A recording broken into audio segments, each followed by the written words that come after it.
Yamaha NMAX Turbo. Ito na yung bagong abangan natin dito sa Pilipinas. Mas pinamodern na ito at loaded ito sa features with TFT display and navigation.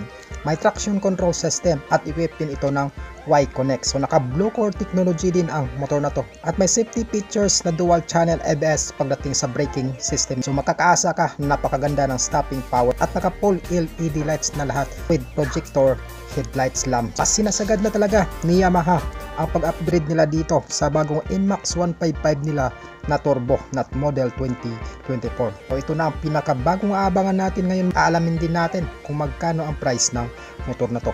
What's up mga idol, for today's video naman pag-usapan natin kung ano nga ba ang binago dito sa turbo NMAX 155 2024 model. Nakakalans pa lang din sa bansang Indonesia noong nakaraang linggo. So alamin natin kung ano meron sa motor na to. Yung specs niya, dinagdagan ba? Pagdating sa max power output niya, tinaasan ba ni Yamaha ito?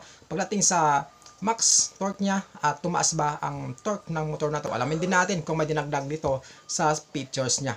Alamin din natin kung magkano nga ba yung price nitong si Turbo NMAX 155 kapag dinala dito sa bansang Pilipinas. So meron siyang standard version, meron siyang turbo version, meron siyang turbo TicMac version at meron siyang ultimate turbo TicMac version. So meron siyang apat na version na bagong upgrade ni Yamaha. At dadalhin ba kaya ito dito lahat sa bansang Pilipinas? So pagdating sa engine specs ng motor na to, itong sa NMAX 155 mga idol na turbo, is meron siyang 155cc displacement.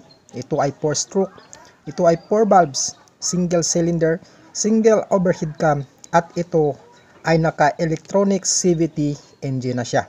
So naka BBA rin to, ito ay naka liquid cooled. So fuel injected at equipped din ito ng Blue Core technology. So napakaganda nito mga idol kasi nga ito ay advanced technology na talaga. Meron itong 7 liters tank capacity. So napakalaki na ng tank capacity nito na perfect talaga pang long ride. Meron itong 45 km per liter average fuel consumption. So pagdating sa fuel consumption, matipid na rin siya. Itong sa NMAX Turbo ay kaya din mag-produce ng power output ng hanggang 15.2 HP sa kada 8,000 RPM. So malakas na rin mga idol sa pagpo-produce ng power output itong turbo na NMAX na bagong kakalans lang sa bansang Indonesia. Meron itong max torque na 14.2 Nm sa kada 6,500 RPM. So mas pinalakas na yung torque nito kumpara sa dating NMAX na 155. Una nating mapapansin yung design niya sa harapan. Makikita natin na naka-projector lamp na yung headlight niya. At syempre, dinagdagan pa ng LED na signal lights niya mga idol at maging kasama na yung mga daytime running light. Maging sa tail lights nito at signal lights niya sa likod is naka-LED na rin. Pagdating sa meter panel, pakaastig nito kasi ito ay new TFT display na siya. Tapos lahat ng information na makikita mo nandyan na sa meter panel niya. Na battery indicator, meron na rin siya dyan. Fuel indicator, kompleto na yan siya mga idol. So ang motor na to is equipped na rin siya ng Yamaha Y-Connect sa mga phone connection natin.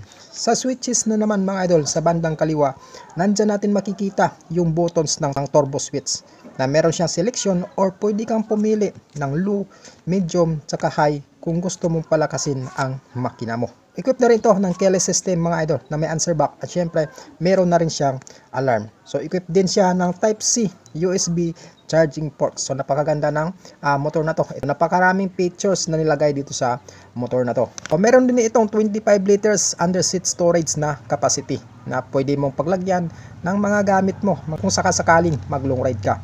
So may suspension ito sa likod na naka dual shock with sub-tank na siya. So sa kabuang bigat naman ito mga idol. So para sa standard version, meron siyang 130 kilograms. Pagdating naman sa TicMac version, meron siya 135 kilograms. Pagdating naman sa wheelbase nito ay may 1,340 mm.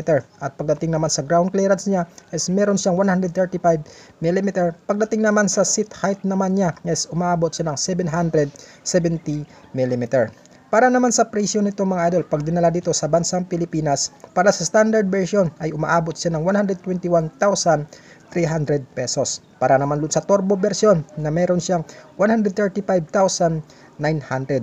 Para naman sa turbo TicMac version, meron siyang 155,700. At doon naman sa turbo Ultimate TicMac version, meron siyang 162,900. Yan yung bagong NMAX Turbo ni Yamaha na inaasahan din natin dadalhin dito sa bansang Pilipinas. Kailan kaya darating yan dito sa Pilipinas mga idol? So comment nyo sa comment section kung dadalhin na ba ngayong taon itong si Turbo NMAX 155 dito sa bansang Pilipinas. Yung update natin dito sa Yamaha Turbo NMAX 155 mga idol. So darating din kaya yan dito sa bansang Pilipinas yung taon na to 2024. So paki-comment na lang ng comments nyo sa comment section. Sulit ba yung price niya? Umaabot ng 132,000 to 162,000 pagdating naman sa standard version at saka turbo Ultimate TicMac version mga idol. So nandito lang yung video natin. Huwag kalimutang i-like at syempre i-share ang video natin bilang suporta mo sa YouTube channel ko. At like at follow mo na din ako sa FB page ko mga idol. So this is Bukidnon Vlog TV. Ride safe at ingat palagi.